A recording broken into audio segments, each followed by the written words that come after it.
Good morning, dear students.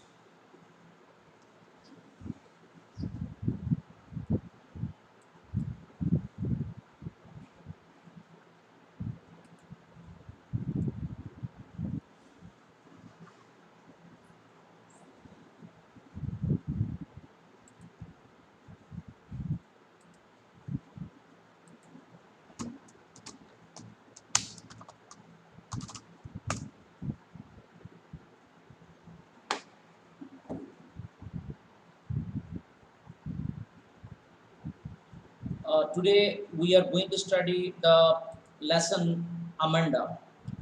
Okay, this is a very educative poem, so we shall be able to know a lot of things from this lesson because it teaches us many things that we need to know and adopt. As a student, we need to be very, uh, you know, punctual. We need to be responsible. As a student, we need to be assertive. So all the qualities that a student or a teenage must have is something that we can compare today in this poem. So dear students,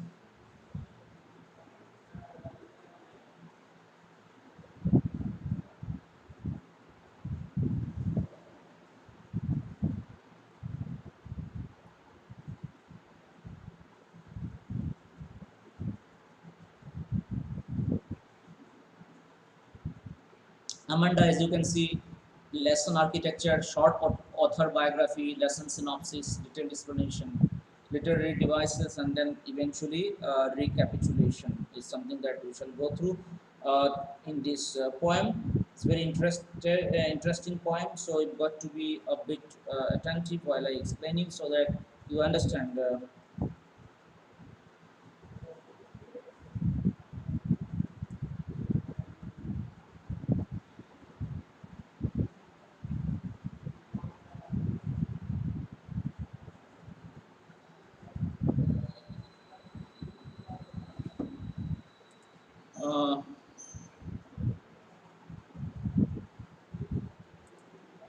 Amanda.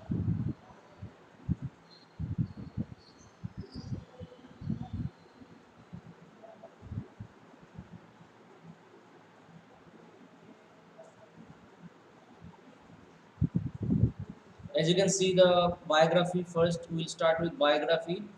You can go through this text.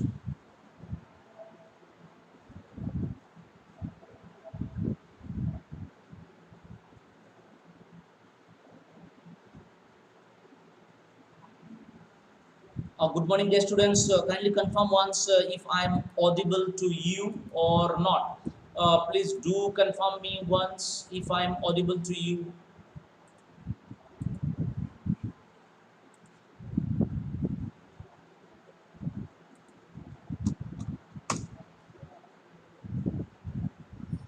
Okay, so Anusri, okay. Tanvi, Anusri. I hope now I'm audible enough for you. Um, so let's continue with our lesson, dear students. And this is today we are going to study the lesson called Amanda. Okay, so okay, so we are going to start now. As you can see right onto your screen, this is Amanda. Amanda's lesson. You can see, as you can see here, Amanda's lesson.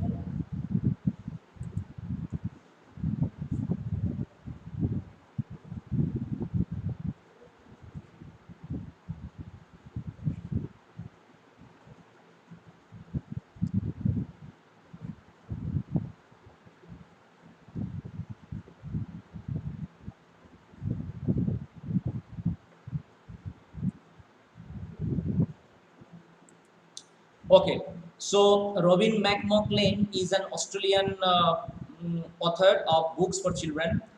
She okay, might be, yes.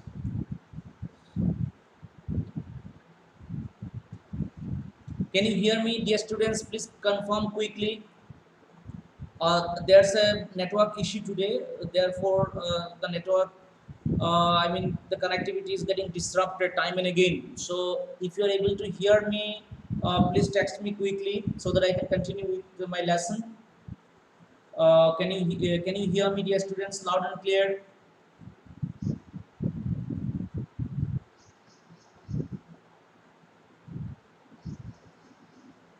Okay. Thank you, Krishna, Janhavi, Sruti. Thank you so much. Yes, Julie. Thank you, Tanvi. Okay. So you can see here, Robin McMahon Klein was born on 28th February 1936 in Campsie, New South Wales, Australia. Her books won the CBSE Children's Book of the Year award in both the younger readers and the older readers categories, as well as Human Rights Award for Literature in 1989. She is widely considered one of Australia's most prolific and beloved authors. Okay, she is considered to be one of Australia's most prolific and beloved authors. She is a popular author, right? Her written writing often features young protagonists who rebel against their structured environment. So this is what we come to know from the poem Amanda. So you can see she writes about young protagonist. Protagonist means here the lead actor. Okay, she talks about the young characters. She often writes about the young protagonists. Protagonist means the main character. Okay, who rebel against their structured environment. Who rebel against their structured environment. Actually, okay. So her writing often features young protagonists who rebel against their structured environment. Uh, Structured means, dear students, let me tell you what do you mean by structured. Like structured environment means uh, something like suppose there is a structure in in a society, right? Like what is the structure? Like for example, uh, you have to go to school at a particular time, you have to go to market for shopping, you have to play at a particular time, then you have to eat at a particular time, sleep at a particular time. So this is what is called structured environment or structured setting. Okay, so this Klein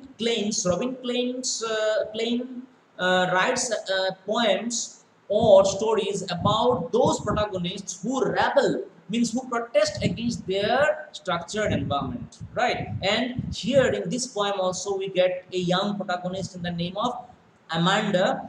Amanda is rebelling against her structured environment. Okay, she is also rebelling against her structured environment, right? So, what is the structured environment? Uh, I told you gave you the example of structured environment. So we shall find out how Amanda rebels against her structured environment in this poem. So let's find out. Like, for example, theme or lesson synopsis, first of all, the poem highlights core issues of parenting.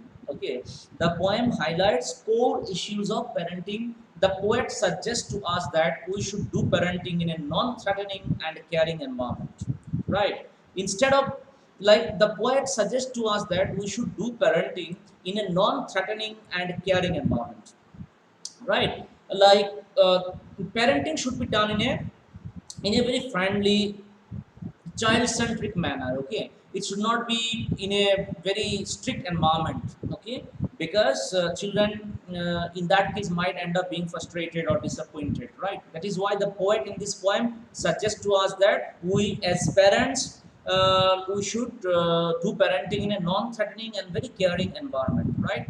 And then instead of disciplining the child from our own perspective, the wishes and feelings of the child should also be taken care of. This is also one of the important themes of this particular poem. Like, we often as parents do tend to sort of discipline our child from what we think to be best, but we sometimes don't think what a child um, thinks, right? So from the child's point of view also we should sometimes look into matters. And tend to discipline them from their point of view, not always enforce our views or enforce our opinions on the children, because children have their own views, they have their own opinions, they have their own sense of right and wrong. So sometimes we need to respect that also. So that is what the poet of this poem talks about in this poem. And let me tell you one thing, like here, this protagonist of the story poem is Amanda. So Amanda is not having Amanda is a child protagonist, and she is rebelling against the structured environment of her family, okay, right? So Amanda is very much disappointed at her nagging parents. Amanda is very much disappointed at her nagging parents, right?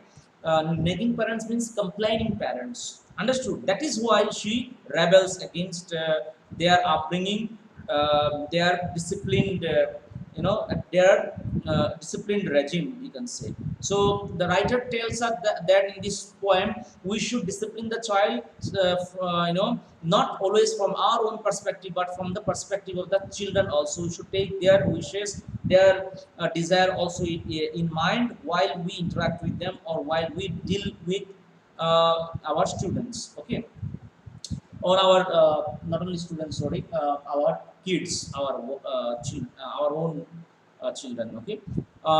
You see, let's begin with stanza 1 now. As you can see right onto your screen, don't bite your nails, Amanda. uh, Amanda's parents is complaining. Okay, Amanda's parent is complaining. Don't bite your nails, Amanda. Don't hunch your shoulders, Amanda. Stop that slouching and sit up straight, Amanda. Okay, stop that slouching and sit up straight, Amanda. Right. So, what does it mean, dear students? You see, here Amanda's parent is complaining to Amanda. Okay, saying that you don't bite your nails, you don't hunch your shoulders. Right. Okay. Okay. So don't bite your nails is one of the complaints from Amanda's parents. The second complaint is don't hunch your shoulders, Amanda. Hunch refers to here. Hunch is something like when you bend your upper portion of body in forward position. That is what is hunching all about, right? Don't stop that slouching. Slouching means stand, sit, or move in lazy and downward direction is called slouching. So these are some of the complaints on the part of Amanda for Amanda, okay, or to Amanda. You can say parents are not satisfied. Amanda's parents are not satisfied with the way she behaves, or with the satisfied at the way she is sitting, or her sitting posture, you can say, okay, to be precise. Amanda's parents are not satisfied at the sitting posture of Amanda, right? So here you can see they say don't hunch your shoulder, don't bend your shoulders, Amanda. Then they are saying stop that slouching and sit up straight. You need to sit up straight. You need to maintain the sitting protocol. You have to sit up straight. You cannot afford to be stooping forward. Okay, you cannot afford to be bending your shoulders all the time while you are sitting. So these are some of the areas where Amanda's parents are trying to discipline Amanda, right? So hopefully, dear students, you understood these three lines from stanza 1. So, what is the explanation? In these lines, Amanda is being instructed by her parents about not biting her nails and sitting lazily with her shoulders in banded position. The child Amanda is being trained by her parents about acceptable behavior in the society. But the parents seem to be annoyed with her, indicated in the poem by exclamation mark. How do you know parents are annoyed? Parents are annoyed, which is indicated by the exclamation mark here. You can see here exclamation mark. This exclamation mark suggests that Amanda's parents are not happy with Amanda, right? Amanda's parents are not happy with Amanda, they are disappointed. So this exclamatory sign at the end of the fourth line suggests that, or at the end of the of each line you can say this is the exclamatory sign, this is the exclamatory sign. You see after each line there is an exclamatory sign which suggests that Amanda's parents are disappointed with her. Okay, they are complaining after being disappointed with Amanda. So that is why they are saying don't bite your nails, don't hunch your shoulders, don't sit in that slouching position, sit up straight, Amanda, right? So you understood, it's very simple. Stanza 1. Now let's move on to stanza 2. Okay, dear students, as you can see here, stanza 2 is given. Like, can you observe something, dear students? Can you observe something about stanza 2? What do you observe about stanza 2? If you compare stanza 1, I can show you here. See stanza 1 properly. Let me zoom it a little bit for you. Let me zoom it a little bit for you. See stanza 1. You see stanza 1. You just observe stanza 1 very quickly. Once you observe stanza 1 very quickly, see, don't bite your nails, Amanda. Don't hunch your shoulders, Amanda. Stop that slouching and sit up straight, Amanda. Okay. So you observe these three lines very quickly from stanza 1. I hope you have already observed, you have already gone through, read, seen clearly these three lines of stanza 1. Now, tell me, how is it different from stanza 2 structurally? How is stanza 2 different from stanza 1 structurally? I'm going to show you stanza 2 now. Hopefully, you have already seen stanza 1. Okay, see stanza 1. First line, second line, third line, right? You have already gone through. Now see stanza 2. Now see stanza 2. This is stanza 2 in front of you, dear students, as you can see, stanza 2. So how is stanza 2 structurally different from stanza 1, you tell me? How is stanza 2 structurally different from stanza 1 is something that I want to learn from you. What kind of difference do you find in stanza 2 in comparison to stanza 1? What kind of a difference do you find? You tell me. You can text me quickly. What kind of a difference you find between stanza 2 and stanza 1? Let me see how acute is your observation, how minute is your observation. Okay, let me just find out your observation skill. In what way do you think, Juhi, Sumit, Riddhi, tell me, in what way do you think stanza 2 is different from stanza 1? Can you tell me?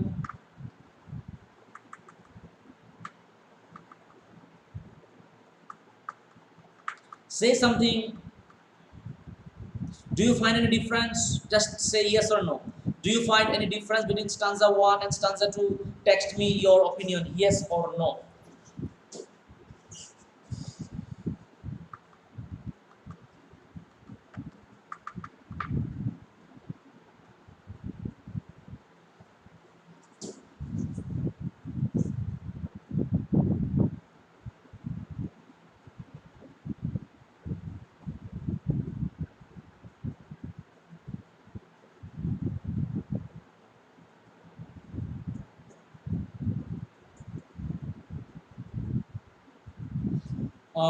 Okay, Shruti and Shubham, thank you for texting me. But let me tell you what is the difference. Buddy, can you find any difference between stanza 1 and stanza 2? What kind of a difference structurally, not in terms of meaning? You tell me in terms of structure. In terms of structure, you tell me, not in terms of meaning. What is there in stanza 2? No, not in terms of content, not in terms of meaning, in terms of only what your eyes see, you tell me, in terms of what your eyes differentiate between stanza 1 and stanza 2. Okay. No, I think you are not able to identify, dear students. I think you are not able to identify. Let me tell you. See, dear students, when it comes to stanza 1, as you can see right onto your screen, when it comes to stanza 1, there is no parenthesis or first bracket. But see, there is no first bracket in stanza 1. Whereas, yes, Anudipa has written correctly. Anudipa has written very correctly. Yes. And stanza 2, you see, in stanza 2, you are having stanza 2 within first bracket. See, first bracket, this is first bracket, right? So that is the difference structurally, that is the difference between stanza 1 and stanza 2. Anudipa is correct. Thank you so much.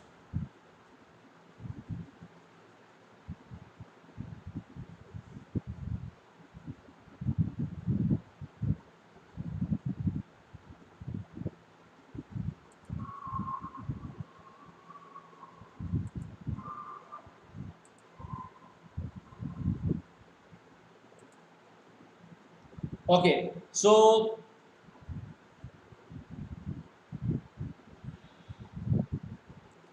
okay, so as you can see here, yes, Shivam, thank you. Okay, now you see here, let me explain you the meaning.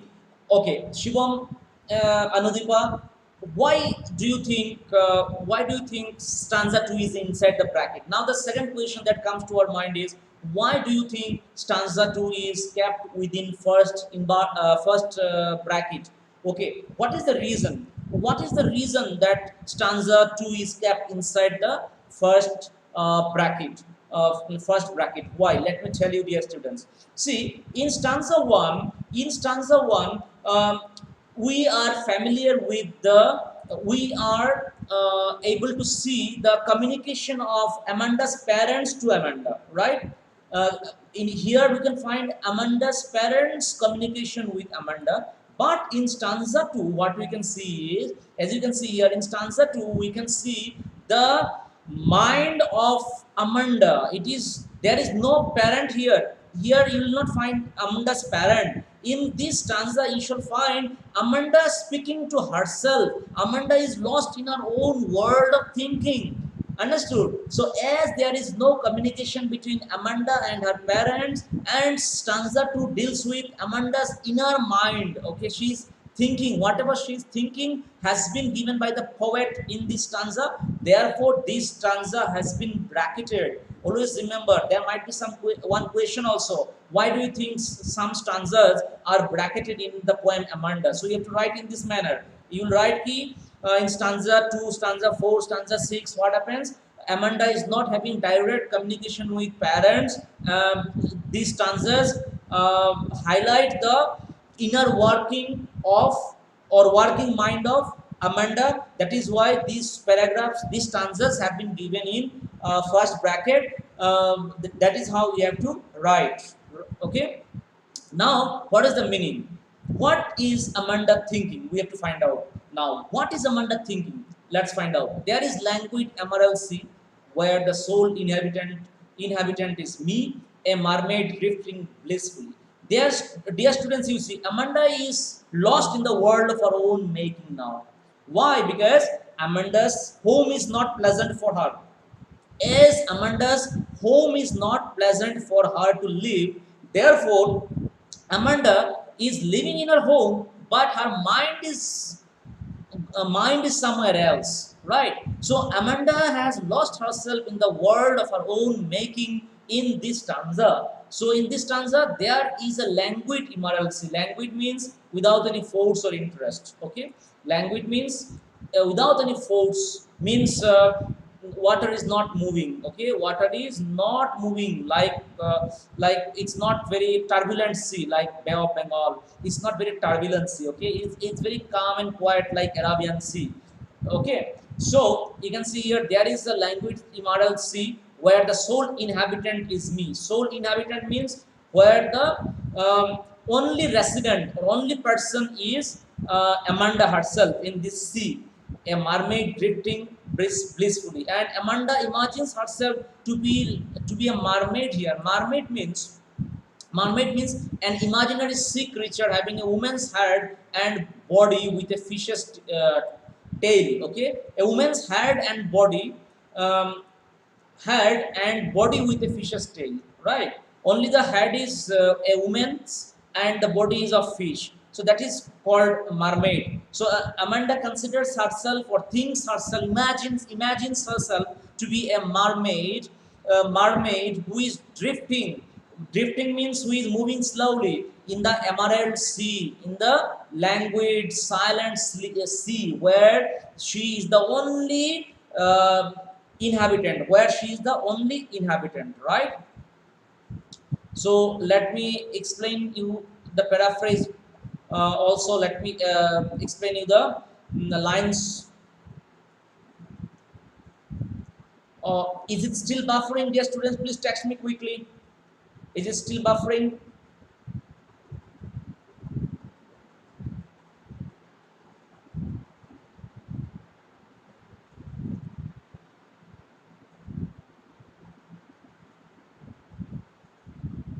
Please text me quickly whether it is still buffering.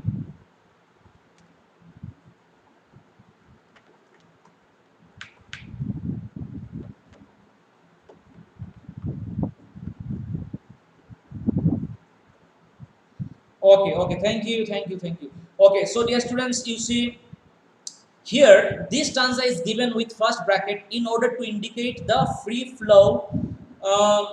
uh, flowing thought of Amanda. Okay, so this stanza has been put inside first bracket so as to indicate the free flowing thought of Amanda, or to indicate the working mind of Amanda. Right?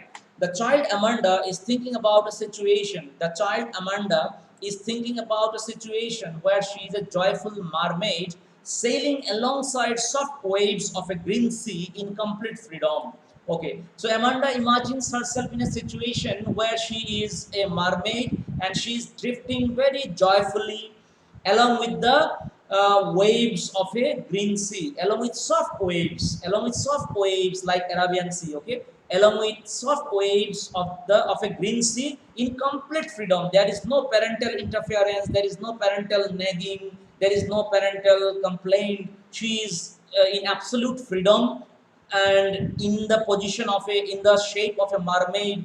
She is in a green sea. She is drifting very gracefully along with soft waves of a green sea in complete freedom.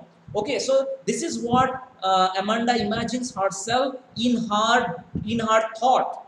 She is in a house, but her thought, her imagination is somewhere in the green sea, where she has taken the shape of a mermaid, drifting very softly along with the soft waves of a green sea in complete freedom, without any parental interference or without any parental nagging. Right? Understood?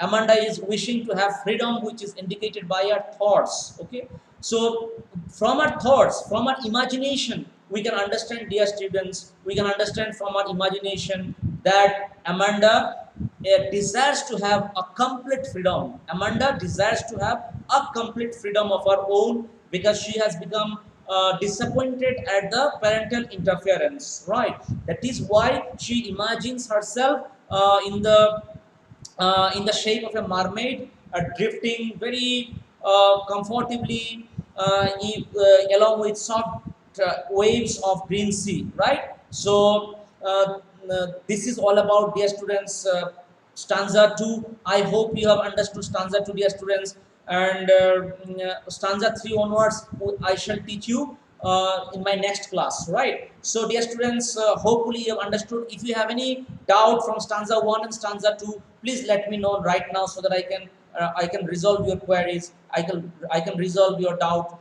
immediately. Any doubt regarding any of the words or any of the sentences that you have not understood, so from stanza 1 and stanza 2, please let me know, text me quickly, so that I can immediately resolve your doubt. If you have any doubt, you please let me know. Otherwise, uh, otherwise you give your attendance, and we shall disperse now. Okay, those who are watching me now, please. Okay, if you do not have any doubt so far, so you do one thing, dear students, please give your attendance. Just write PP. Just write P. Just text me P, so that I understand that you are listening to me. Okay, thank you, Manthan, Asmita, Sumit, Tanvi, Prem, Kamlakant, Janhavi, Satyam, Anusri, Juhi, Anudipa, very good. Riddhi, Sumit, Pranati, Anusri, Nandini, Akanksha, Shivam, very good, very good. Thank you so much, dear students. Thank you. After you have given your attendance, dear students, you can now disperse. You can now sign out of my channel. We shall meet tomorrow at the same time at 8:50 right away. Okay, so bye bye, take care and have a nice day.